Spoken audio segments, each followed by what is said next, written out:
Je reviens sur la Trinité, au regard de la mythologie.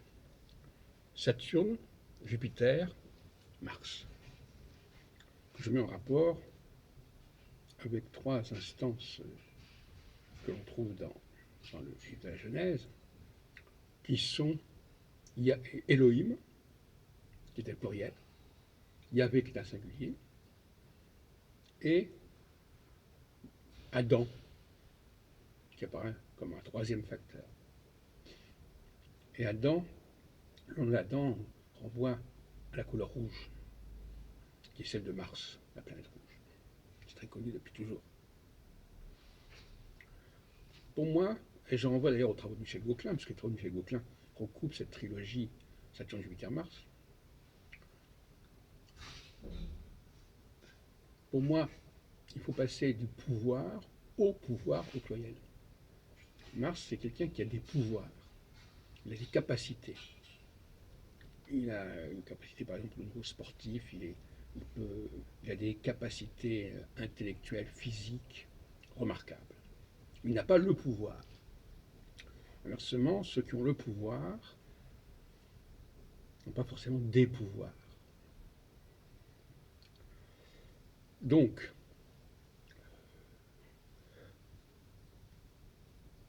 au niveau du récit de la Genèse, j'ai dit tout à l'heure dans une autre vidéo que ces textes, il faut les repenser, il faut avoir une approche critique.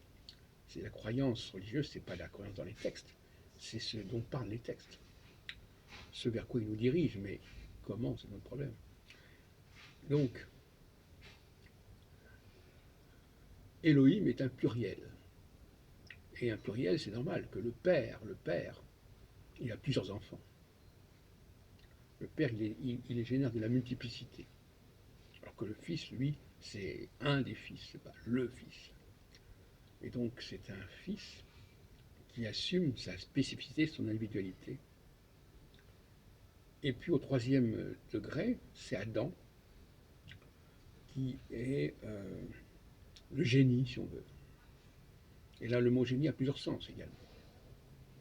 Le génie, on parle d'un être qui a des capacités remarquables. Tout à l'heure, on parlait des pouvoirs de Mars. Mais c'est aussi le bon génie. C'est aussi le génie de la lampe d'Aladin. Et c'est aussi le génie du christianisme. C'est le génie d'un peuple. Tout ça, ça fait partie de cette même mouvance sémantique. Donc, Adam, c'est le génie, c'est pas l'homme normal. L'homme normal, c'est le fils d'Adam. C'est pas Adam. Ben Adam. Mais Adam, c'est l'homme supérieur, l'homme qui a des pouvoirs supérieurs, qui a des capacités supérieures. Et qui a un génie particulier. Voilà comment je perçois les choses. Et donc, Yahvé, ce n'est pas Elohim. Yahvé, c'est le Fils.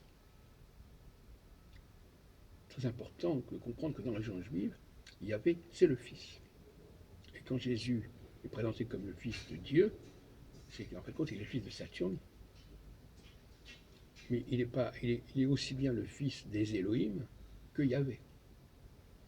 Or, pour des raisons historiques assez confuses, on dit ah non, les Juifs ils parlent du Père, les chrétiens du Fils, pas du tout.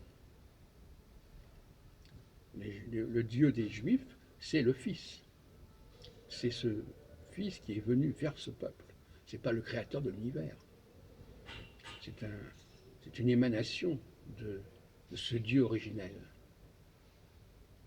Et ça se comprend très bien, puisque comment voudriez-vous que ce Dieu universel, ce Dieu originel s'intéresse à la terre et même s'intéresse à un peuple en particulier? Non, c'est un des fils qui le fait.